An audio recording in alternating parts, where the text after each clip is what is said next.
रामायण क्या है, इसकी सार क्या है, इसकी सार क्या है और रामायण क्या है। अगर आप सुन लेंगे और रहस्य में डूबेंगे तो अपने आंसुओं पर काबू रखेंगे और दिल थाम कर ध्यानपूर्वक इस प्रसंग का श्रवण करेंगे। शुरू करने से पहले बोल दीजिए जय श्री राम। स्वागत है आप सभी का ब्रजेश पाठक के इस YouTube चैनल पर। हे श्रीमान, प्रसंग की शुरुआत करते हैं। ध्यान देंगे। एक रात की बात है। माता कौशल्या जी को सोते में अपने महल के छत पर किसी की चलने की आहट सुनाई दी। नींद खुल गई। पूछी कौन है। मालूम पड़ा श्रुतिकीर्ति जी, सबसे छोटी बहू शत्रुघ्न जी की पत्नी है।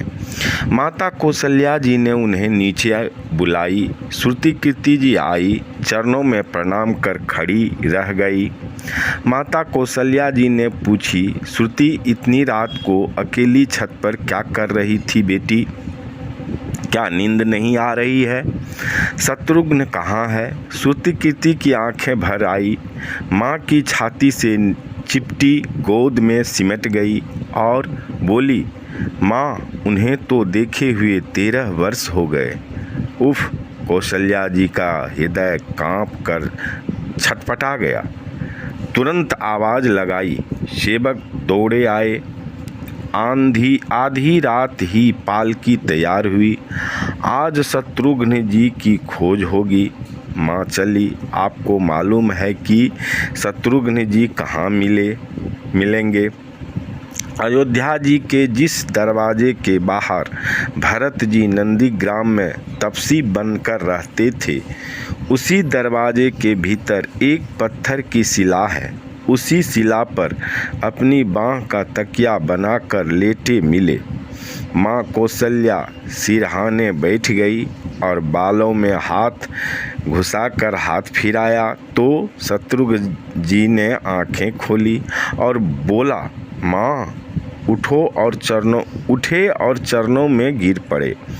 बोला, आपने क्यों कष्ट उठाया? हमें बुलवा लिया होता। माँ ने कहा, शत्रुघ्न यहाँ क्यों? शत्रुघ्न जी की गला भरकर रुलाई फूट पड़ी और बोले, माँ भैया राम जी पिताजी की आज्ञा से वन चले गए। भैया लक्ष्मण जी उनके पीछे चले गए। भैया भरत जी भी नंदीग्राम में हैं। क्या ये महल, ये रथ, ये राजसी वस्त्र विधाता ने मेरे लिए बनाए हैं? माता कौशल्या जी निरंतर रह गई। देखो क्या है ये राम कथा, ध्यान से सुनिए। यह भोग नहीं त्याग की कथा है। यहाँ त्याग की प्रतियोगिता चल रही है और प्रथम है, कोई पीछे नहीं रहा। चारों भाइयों का प्रेम और त्याग एक दूसरे के प्रति अद्भुत, अभिनव और अलौकिक है। रामायण जीवन जीने की सबसे उत्तम शिक्षा देती है। भगवान राम को 14 वर्ष का वनवास हुआ तो उनकी पत्नी सीता माई ने भी सहर्ष वनवास स्वीकार कर लिया, परंतु बचपन से ही बड़े भाई की सेवा में रहने वाले लक्ष्मण जी कैसे राम जी से दूर हो जाते। माता सुमित्रा से तो उन्होंने आज्ञा ले ली थी वन जाने की, परंतु जब पत्नी उर्मिला के कक्ष की ओर बढ़ रहे थे तो सोच रहे थे कि माँ ने तो आज्ञा दे दी, परंतु उर्मिला को कैसे समझाऊंगा, क्या बोलूँगा उनसे। यही सोच विचार करके लक्ष्मण जी जैसे ही अपने कक्ष में पहुँचे तो देखा कि उर्मिला जी आरती का थाल लेके खड़ी थी और बोली, आप मेरी चिंता छोड़ प्रभु श्री राम की सेवा में वन को जाओ। मैं आपको नहीं रोकूंगी। मेरे कारण आपकी कोई सेवा में बाधा न आवे, इसलिए साथ जाने की जिद भी नहीं करूंगी। लक्ष्मण जी को कहने में संकोच हो रहा था, परंतु उनके कुछ कहने से पहले ही उर्मिला जी ने उन्हें संकोच से बाहर निकाल दिया। वास्तव में यही पत्नी का धर्म है।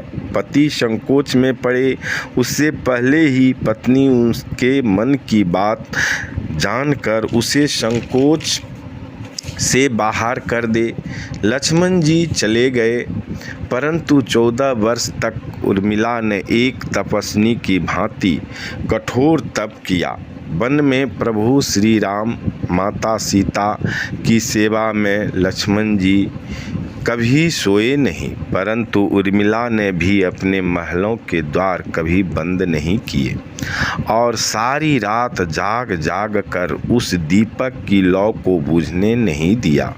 मेघनाद से युद्ध करते हुए जब लक्ष्मण जी को शक्तिवान लग जाती है और हनुमान जी उनके लिए संजीवनी का पर्वत लेके लौट रहे होते हैं, तो बीच में जब हनुमान जी अयोध्या के ऊपर से गुजर रहे थे तो भरत जी उन्हें राक्षस समझकर बाण मारते हैं और हनुमान जी गिर जाते हैं। तब हनुमान जी सारा वृत्तांत सुनाते हैं कि सीता जी को रावण ले गया, लक्ष्मण जी युद्ध में मूर्छित हो गए हैं। यह सुनते ही कौशल्या माता कहती है कि राम को कहना कि लक्ष्मण के बिना अयोध्या में पैर भी मत रखना, राम वन में ही रहे।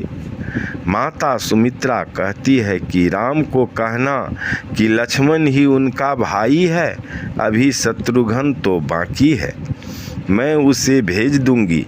मेरे दोनों पुत्र राम सेवा के लिए ही तो जन्मे हैं। माताओं का प्रेम देखकर हनुमान जी की आँखों से अश्रुधारा बह रही थी, परंतु जब उन्होंने उर्मिला जी को देखा तो सोचने लगे कि यह क्यों एकदम से शांत और प्रसन्न खड़ी है। क्या इन्हें अपनी पति की प्राणों की कोई चिंता नहीं? हनुमान जी पूछते हैं, देवी आपकी प्रसन्नता का कारण क्या है? आपकी पति के प्राण संकट में हैं। सूर्य उदित होते ही सूर्यकुल का दीपक बुझ जाएगा। उर्मिला जी का उत्तर सुनकर तीनों लोकों का कोई भी प्राणी उनकी वंदना किए बिना नहीं रह सकता। उर्मिला बोली, मेरा दीपक संकट में नहीं है, वो बुझ ही नहीं सकता। आपने कहा कि प्रभु श्री राम मेरे पति को गोद में लेकर बैठे हैं जो युगेश्वर हैं। मैं जो युगेश्वर हैं श्री राम की गोद में लेटा हो, जो योगेश्वर प्रभु श्री राम की गोदी में लेटा हो, काल तो क्या महाकाल भी छू नहीं सकता। यह तो वो दोनों लीला कर रहे हैं। मेरे पति जब से बन गए हैं तब से सोए नहीं हैं। उन्होंने सोने का प्रण लिया था, इसलिए वे थोड़ी देर विश्राम कर रहे हैं और जब भगवान की गोद मिल गई तो थोड़ा विश्राम को ज़्यादा में परिवर्तित कर लिया। वे उठ जाएंगे और शक्ति मेरे पति को नहीं लगी है, न ही लगी है, शक्ति तो प्रभु श्री राम जी को लगी है। मेरे पति के हर श्वास में राम है, हर धड़कन में राम है, उनके रोम रोम में राम है, उनके खून खून की बूंद बूंद में राम है। और जब उनके शरीर और आत्मा में ही सिर्फ राम है तो शक्ति राम जी को लगी, दर्द राम जी को ही हो रहा होगा। इसलिए हनुमान जी आप निश्चिंत हो के जाएं, सूर्य उदित नहीं होगा। राम राज्य की नींव जनक जी की बेटियां ही थी, कभी सीता तो कभी उर्मिला। भगवान राम ने तो केवल राम राज्य का कलश स्थापित किया, परंतु वास्तव में राम राज्य इन सब के प्रेम, त्याग, समर्पण की भावना हो उस मनुष्य में राम ही राम बसता है। कभी समय मिले तो अपने वेद पुराण गीता रामायण को पढ़ने और समझने का प्रयास कीजिएगा। जीवन में एक अलग नज़रिए से देखने और जीने का सफ़र शऊर मिलेगा। लक्ष्मण सा भाई हो, कौशल्या माई हो, स्वामी तुम जैसा मेरा रघुराई हो। नगरी हो अयोध्या सी, रघुकुल सा घराना हो, चरण हो राघव के जहाँ मेरा ठिकाना हो त्याग भरत जैसा सीता सी नारी हो, लव कुश के जैसी संतान हमारी हो।